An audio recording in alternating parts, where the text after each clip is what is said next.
In this video, I'll go over the Abris for the Black Shark. The Abris is this computer display here. It is another navigation system in the Black Shark, just like the PVI-800. The difference is that the PVI-800 is an inertial navigation system, which means that over time it can drift and become inaccurate. The Abris, though, is a satellite navigation system, which means that it does not drift, it always stays accurate. In order for it to work, you have to have access to satellites. I'm not sure what the exact requirements are for the Black Shark. However, I noticed that if Russia or USA is not on my team, it doesn't work. So as far as I know, if you want the Abris to work, you need to have either Russia or USA on your team. The other option is that in the mission editor, you can click Customize Mission Options and you can enforce and enable unrestricted sat-nav. Now, before I get into the Abris, the most important thing to understand that a lot of people get confused about is that the Abris is mostly not connected in any way with the PVI-800. They're completely separate systems. If I put waypoints in the PVI-800, they don't show up on the Abris. If I put waypoints in the Abris, they do not show up on the PVI-800. The only way they're really integrated is that if I go to my nav target and select one, the nav target will blink on your Abris. But that is basically the only integration they have. Besides that, the Abris and the PVI-800 are completely separate. So here's what the Abris looks like. At the top, you have the main bar, which shows the status of the navigation system. There are a bunch of different symbols, and I don't know what they mean. There's the time right here, and here's the page you're in. There's the menu page, nav, ARC, HSI, and ODS. In this video, I'll go over everything in the Abris except the ODS because that is related to the defensive systems, so that will be a different video. So here's the main menu page of the Abris. Most of this stuff doesn't really matter in DCS. You can see like company routes and, you know, terrain data, when the terrain data was last saved. Most of this stuff doesn't really mean anything in DCS. You can see the status of the altimeter and for the GPS right here. And on the bottom here, the version just shows the version of DCS that you have installed currently. So in the main menu, you have the option button, and this is where you adjust all the settings of the Abris. So you can see if you click setup, there's the main settings, units, preferences, signal, and charts. For the main settings, you have the map motion. If you set it to relative, then as you move around, the map will move too. If you change it to true, then as you move around, the map will stay and your little helicopter symbol will move on the map. And if the helicopter symbol goes off the map, it'll update the map. So I just leave it on relative. And then you can have the orientation of the map. So if you set it to heading, then as you turn, the map turns. If you set it to track, then instead of being based on the heading, it's based on your current track. And what that means is like it's kind of like your heading adjusted for wind. So if I'm facing 300 degrees and flying forward, but if the wind's pushing me left, I might end up actually flying like 280 degrees, and that's my track. And then you can set it to have the map just be north up. So I just leave these the default settings, relative and heading. It just seems the most natural. And then you can set the scale of the map. So if you have it on user, if you're in the map, if you go to nav mode and click map, you can zoom in and out. And if I go back to the main menu, if you set it to auto, then you can't manually adjust it. I like to leave it on user. And then you can have it set to true or magnetic heading. Generally, airplanes use magnetic, but for the Ka-50, I recommend true because everything else in the Ka-50 is based around true heading like the HSI. And then you can get your altitude from GPS or from barometric or from radar altimeter. And then this adjusts your time zone, so you can adjust the hours here.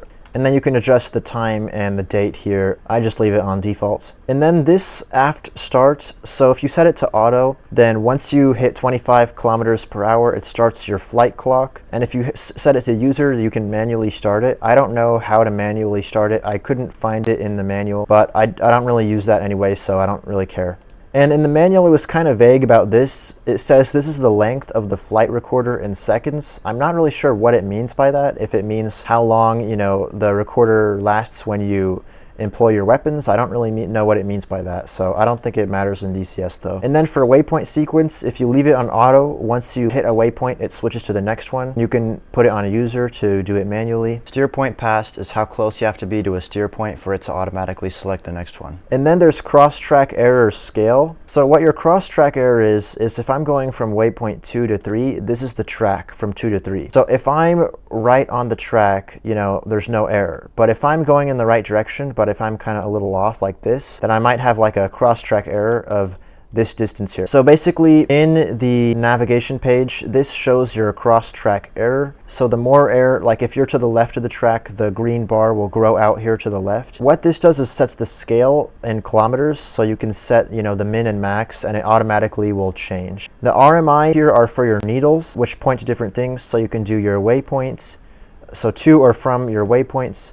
VOR station. Now, as far as I might be wrong, but as far as I know, VOR is not working right now.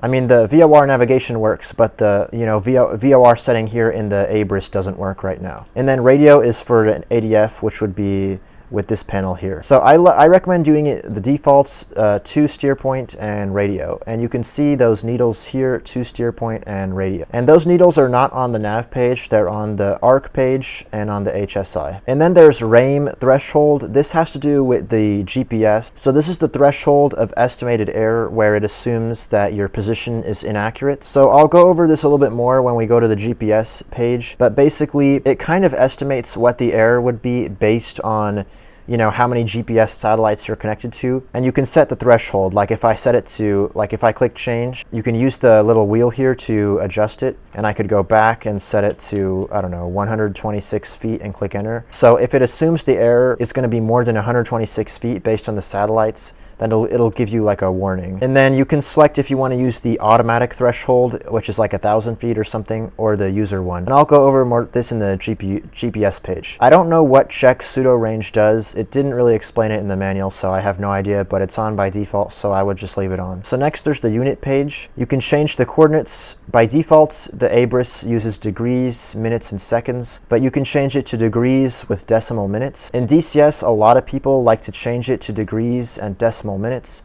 because that's what the PVI-800 uses. So a lot of people like to find stuff with the Abris and get the coordinates and plug it into the PVI-800. You can set your speed to kilometers per hour or knots or meters per second. You can set the distance in kilometers, American miles, or nautical miles. It's bugged right now, it says M, but it's supposed to say N. You can set your altitude to meters or feet, weight to kilograms or pounds. And epsiloid is kind of like the model it uses for the sphere of the globe. And you can have it on Krasovsky, which is the Russian one, or you can do WGS-84, which is the American one. I'm not sure if it makes any difference in DCS. I just leave it on Krasovsky because that's what it has as the default setting. Next, let's go to the preferences page. Now, the manual said most of this stuff doesn't do anything. It's just kind of for if you want to look at it. The only things that do anything here are the rate of climb and descent. So what you can do is set a warning. There's a page we're going to go over later, which is the vertical navigation page, and you can set a certain rate of climb and descent between waypoints that you want. And these are basically the limits. So the limit here is 5. In your VNav page, if you plan a vertical, ascent of, 8 meters per second or something like that, it'll give you a little yellow warning. So this is basically setting the limits. This is in route bank and bank on approach, and this is setting how tight the turn is from one waypoint to another, so you can do 15 degrees. As far as I know, the Abris is not integrated with the autopilot, so I don't really know what this does. And then there's the fuel settings, so you can kind of estimate how much fuel is going to be used in different times of flights. And the manual said it kind of affects some sort of fuel calculations, but I don't really know how it works. I would just leave all this as whatever the default setting is. And then there's the signal page. When you're in the nav page, you're going to get little notifications. So the signal page basically adjusts when the notifications come on. Like if you have a climb point calculated, 1 minute before the climb point, it'll give you a notification. And then there's the limits page here. So this will give you a warning if you exceed the limits. So XTE is what I went over, the cross-track error. So if you exceed 1 kilometer, it'll give you a warning. And this is kind of like the cross-track error, but in degrees. So if my cross-track is here, if I exceed like 20 degrees, then it'll give me a warning. And then this is the charts page. This just adjusts what is on your map. So you can have everything, nothing, or select. I just leave it default everything on. So those were all the options for the Abris, all the settings. So the next thing in the main menu is the control page. And you can see there's 3 control pages. So the message page, it has a list of all the last messages you had and what times you got them. And then the K041 is the computer that controls the weapon systems and the navigation systems. So this just shows information about the computer, your current lat long, mode it's working. And then there's the database page. So what this is used for is if you adjust navigation settings, you can basically save them in the database page and save them for a specific mission. And then when you get into the mission, you can reload them. This feature is not really used much in DCS. This is a feature that some older modules had, like the Black Shark and the A10. And I never used this feature, and I would, be cautious using it because there have been some instances of people using this feature and it causing bugs on missions and stuff. But just in case, I'll show you how you would use this feature. So if you're making a mission and you wanted to set the Abris up a certain way, you'd go to Flight and click Prepare Mission, and that loads you into your mission like normal. And then what you can do is go to the control page and go to the database, and you can click Save.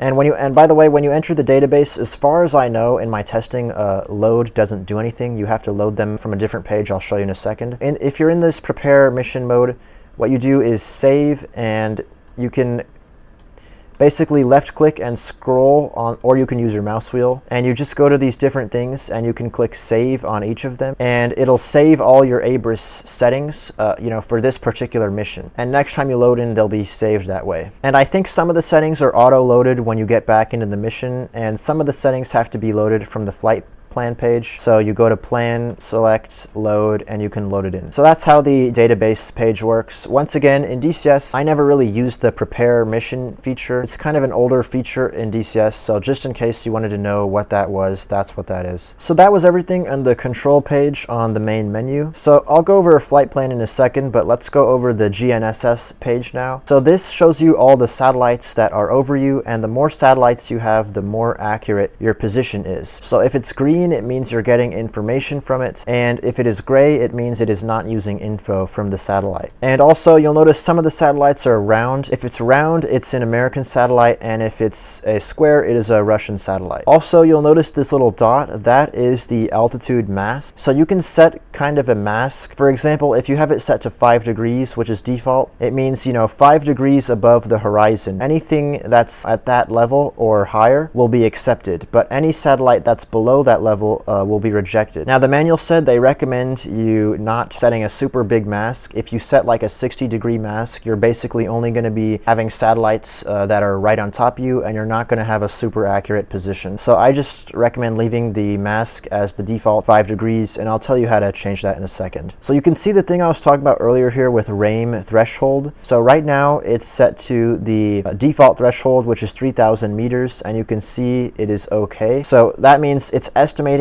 based on the GPSs above us, it's estimating the error is within that threshold. But if I set it to the user one, it says bad now, which means it's estimating my error is going to be more than 100 meters. So I just recommend setting it as default. I'm not sure if it has any other effects besides that. So in the GPS page, there's a calculate page here, and what you can do is type in an airport code, and you can type in an ETA. If you click the arrow, it selects the ETA. And remember, you use this knob up and down to adjust the numbers, and you right click on the knob to go to the different places. So if you type in an airport code, so let me show you how to find that. In the nav page, if you click search and click airport, you can see all the ones here. So if I want to go to Kobuleti, it's UG5X. So let's go to the main menu, GPS, calculate, and let's dial in UG, let's do 5 and X. And then I can set an ETA. Let's say I want to get there at, I don't know, 12:13, whatever.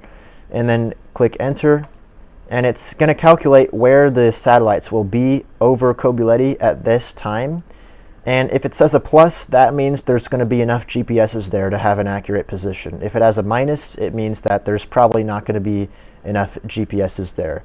So that's how the calculate page works, and you can click gnss to go back to the main GPS page. So now there's the system page. I don't know what any of this is, but in the system page, most of it doesn't really do anything. If you go through here and you select the different ones, you can see nothing happens. The only thing that seems to work here is the built page. So in the built subpage, the manual recommended actually that you don't change most of these settings because it could cause problems. But they said if you wanted to, you could exclude a certain GPS. So on the GPS page, each GPS station had a number. So what I could do is click change, and let's say I wanted to exclude GPS 2 and click enter. And here's where you could set the altitude mask I showed you. So I could change this to like, let's set it to 25 degrees. So let me actually go back to 2, and 5, click enter. And in order to apply the settings, the manual said you have to test it, so scroll down and click test, and it said just wait for like a second and click stop, and that should be fine. And then you can go setup and go back into any other page, and then you can click gnss, and you can see the altitude mask changed now, and it's excluding a bunch of GPSs. I'm actually going to go back and change it to the default settings. Now for the main menu, for the stuff I've gone through so far, like options, control, and GPS, I never really mess with any of this stuff, and I'm assuming in DCS nobody messes with most of this stuff either. Most of it probably doesn't really matter. There might be a couple things you want to change in the options page, like the coordinate format, but generally I just kind of went over it in case you're wondering how it works. The last thing we have in the menu page is the flight plan, but I'm going to go over that later. So let's go over the nav pages now. So you can see there's nav, ARC, and HSI. And I mentioned I'm not going to go over the ODS in this video. Nav, ARC, and HSI are used obviously for navigating, and they're actually all very similar. Most of the information is the same. This whole thing on the bottom is exactly the same for all of them. They just have different stuff here. So for the nav page, which is what you're going to use, you have the map. For the ARC page, you have kind of like a compass. And then the HSI page is just a traditional HSI. Now also with the ODS page, I know I said I'm not going to go over this, but just in case you're wondering, you can see the cross here and the information about flares. So the nav page has the cross and that overlaid onto it. So if you get a missile warning or something, it'll show up. So if you're wondering what that was, that's what it is. So as you can see on the nav page, the blue lines and dots are your waypoints, and the red airplane in the middle is you. And then here's your current track, which is what I talked about earlier. Your track is not exactly your heading. It's kind of like your heading adjusted for wind. So that's what your track is. Now this stuff on the bottom might seem complicated, but it's pretty logically laid out. This bar here is your cross-track error. So like I mentioned earlier, if I'm going from waypoint 2 to 3, here's your track. If I'm like a mile off of that track, if I'm going like this, then it'll have your cross-track error. So if I'm to the left of it, the green will poke out to the left, and it shows your error in kilometers right here. So the way this is laid out is that the left side is information about your airplane, like your ground speed, altitude, and stuff like that. The middle one is for information about your current selected waypoint. So track to the waypoint is 59 degrees and it's 3.1 kilometers away. And then the right one is information about your next waypoint. And then some of the pages have this bar here. This is for your altitude. So basically, if the green bar is centered at the middle, it means you're at the right altitude. And you can see this is exactly the same for all the other nav pages. For some reason on the other pages, they move the altitude thing up here, but besides that, you can see everything is basically the same. Now, when it comes to the top part, obviously they're different. For the ARC page, you have the two needles, which we went over in the settings, and same thing for the HSI. So in the nav page, waypoint 2 is selected, and once you fly your waypoint, it auto selects the next one. You can click the suspend button and that'll cycle through your waypoints. The bright green line connects your plane to the next waypoint, so that is how that works. I already went over search mode a little bit earlier, but let me show you it more now. In search mode, you can find an airport and you can scroll through them. When you find an airport, if you want, you can click the info button to get some more information about it, or you can go back to search mode. Now, if you want to search for a specific airport, you can click the name, but it only searches names with the code here. So if I click name and I use this thing to start typing stuff in, you can see nothing's here right now, but if I go to you,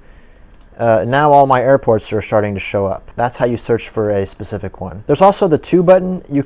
If you hover over an airport and click to, what it does is it creates a flight plan that's just you directly to the airport. And if you click the flight plan button, you can see it's my starting point and that airport. Now the bad thing is it gets rid of your default flight plan. So what you can actually do is go to the main menu and click the plan page. And you can click this and go to revise. And when you click revise, it reloads your default plan from the mission editor, and you can click activate. So now I got back my regular flight plan. So you can do that if you accidentally click the to button. In search mode, you can also search for VORs, which are the little hexagons on the map, and NDB stations. And remember, for VORs, you navigate with the radio. For NDBs, you navigate to them with this panel. You can search for waypoints and also towns. Next, I'll go over map mode. If you click the map button, it lets you zoom in and out.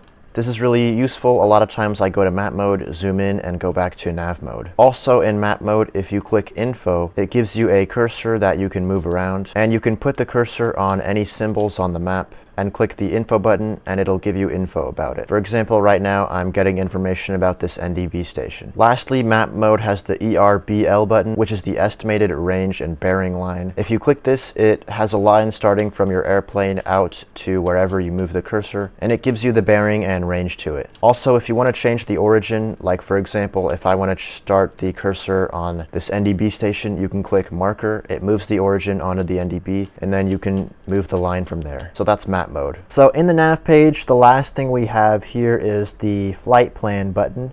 This gives you basically information about all your waypoints. So you can hover over a point you want to, and you can click the waypoint button to select that one. That's another way to select your waypoints. And if you click 2, it does the same thing as in search mode. Like if I hover over waypoint 3 and click 2, it'll basically create a flight plan with just 2 waypoints in it, my current position and the selected waypoint. So I recommend not clicking 2. And then there's the VNav page. If you go in here, what you can do is change the altitude for your different waypoints. So I can go to waypoint 2 and edit, and I can click this, and I can say for waypoint 2, I want to have altitude of 20 meters. And another thing you can do is you can set an altitude for a certain waypoint. So for this, I'll set it to like 40 meters, and then you can click VNav2, and that automatically adjusts the altitudes for all the other waypoints. Now you see this S here, which might be kind of confusing. The way that the S works is that instead of calculating the altitude over the waypoint, it'll calculate it a certain distance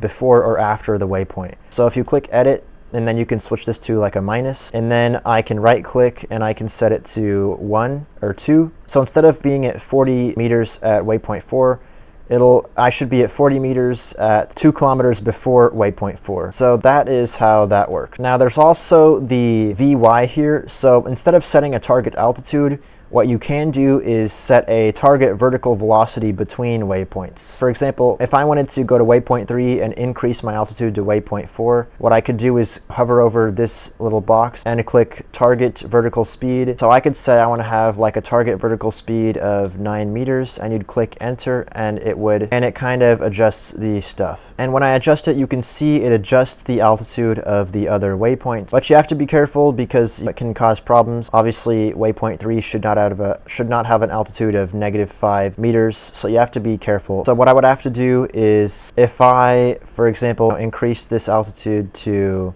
70 meters, and then I set the vertical speed and click enter, okay, now this is fine, 55. You kind of have to mess with it. Now something is that if you set the vertical speed over the limits, it'll be yellow here. So what those limits are is what I showed earlier in the options page in setup and preferences. So this is what I was talking about with the VY rate of climb and descent. So the max I set here is 5. So in the vertical nav page, since I set it to 9 or whatever it was, you can see it's over the limit, so it's yellow. Now the vertical nav page is also supposed to show climb and descent points that it automatically calculates on the map. However, for some reason it's not showing them. I think it's because I did that prepare mission thing. I'm going to make a new mission really quickly.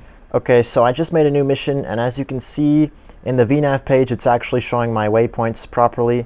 So that's why I don't really recommend the prepare mission option in the mission editor, because it just seems like it kind of messes up stuff. As you can see here, these are the things I was trying to tell you about. The C, and you might see one with a D, so those are calculated climb and descent points. Now I never really use the vertical nav page. However, if you want to use it, the way it works is that when you fly, you basically kind of level out this green bar, and that means you're at the right altitude based on your waypoint. However, keep in mind, I think it's bugged right now. I've noticed that it seems like it only really works with the preset waypoints from the mission editor. If you go in and change the settings in the vertical nav page, I haven't been able to get it to affect this. It seems like this still wants to follow the altitudes from the mission editor. So I'm not 100% sure, but I think the VNav page is bugged right now. So that was everything on the nav page, and on the ARC and HSI page, the settings on the bottom are all the same thing. So the last thing to really go over with the Abris is the plan page from the main menu. So when you click the plan button, this is where you actually make your flight plans and waypoints. So the first thing I mentioned earlier is that if you ever mess up your flight plan and you just want to reactivate the one from the mission editor, you can just go here and click revise and click activate. And also anytime you make any changes, you need to click the activate button. So let's go back to the plan page. So when you load in, you'll see your current loaded route, and you can scroll through all the waypoints. So here are your different options. So if you do load, you can load in a flight route, but I don't have anything saved, so just click cancel. And you can also click this to unload a flight route. Now normally this would have been a bad idea because I didn't save it, so when I load it, it's not there. However, since it was the default route from the mission editor, you can always bring that one back by just clicking revise, which is a really cool feature. If you make some edits to the route, or if you make a new route and you want to save it, you can go to this one. You can, right click to go through and type in a name. I don't know, I'll just put, comma right there and click save. And when I go to load it in, you can see there it is, and you can click load to get it in. You can also delete a route. You just hover over a route you don't want and click delete. And you can also invert a route. If you invert it, it basically swaps all your waypoints. And then there's SAR. I don't know what this does. I couldn't find it in the manual, and when I go into SAR mode, I really can't figure out if you can even do anything, so I don't know. And then there's add information mode. So this allows you to add little points onto the map. So you can add a line, left click and drag the line, and you can right click to go the other direction, and you can change the color, and you can click enter. And then after you click enter, it'll start the line from the ending point.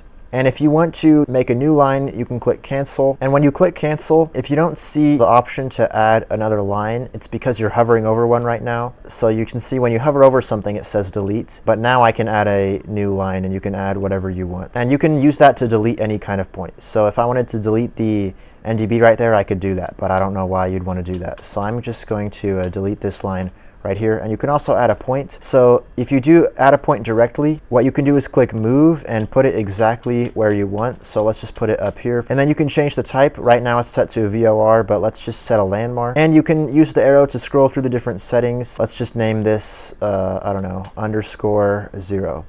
And click enter. So there's my custom point I put in. Let's move the cursor away from it, and now I can have the option to add point. And you can also add it relatively. So let's add a landmark, and I'll set it in reference to waypoint 1, 20 kilometers away from waypoint 1 with a bearing of 30 degrees. And I'm not sure why it's not working right now. Okay, now it's working. I'm not really sure what happened, but basically whenever you change these numbers, if I set it to 50, when you click the arrow button, it updates your point now. Now, one thing to keep in mind, if you add a point relatively, you can't go and change back that relative information. So if I go and click edit, now all I can do is click move and move it, but I can't change it relatively to the waypoint after I create it. So those were all the options here, and now there's this draw button you may have noticed. If you have a flight plan loaded in, you're not going to have the draw button, you're going to have the edit button. So just for now, I'm going to show you how to make a new flight plan. So unload what you have in, and you can click draw, and you can use the green box, and you can move it up and down with the knob on the right, and you can click add to drop a waypoint. You can adjust the name of the waypoint here,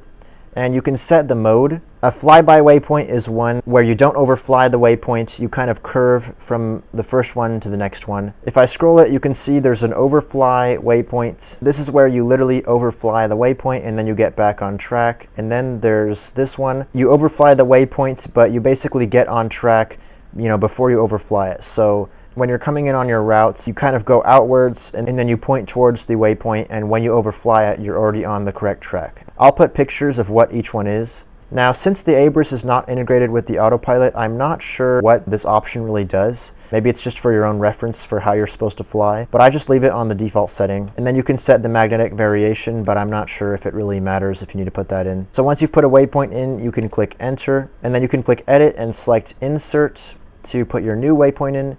It's the same thing. It automatically connects them. Waypoint 2, click add and enter. And if you want to go and adjust the names of any of the waypoints, you can click edit and adjust it here, and you can click cancel. You can also input a waypoint with search mode. If you click edit and draw, what you need to do is insert and just put the waypoint wherever you want and click search, and you can enter the name, or you can just click nearest.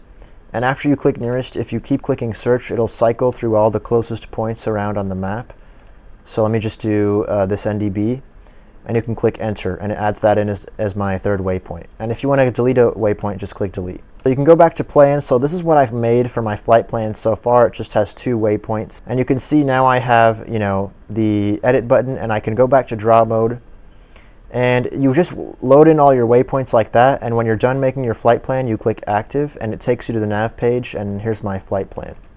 So you got to go back to the main menu for the plan page. So if you click the edit button, you have these other options here. There's this one, which is speed mode. You can edit true airspeed and ETA. This affects some kind of calculations in the Abris. I'm not really sure what it does. I never really use it, but you can do that if you want. And then you can edit and go to the VNav page. This is the same VNav page we had earlier. And then you can go to Meteo. This lets you type in information about the wind.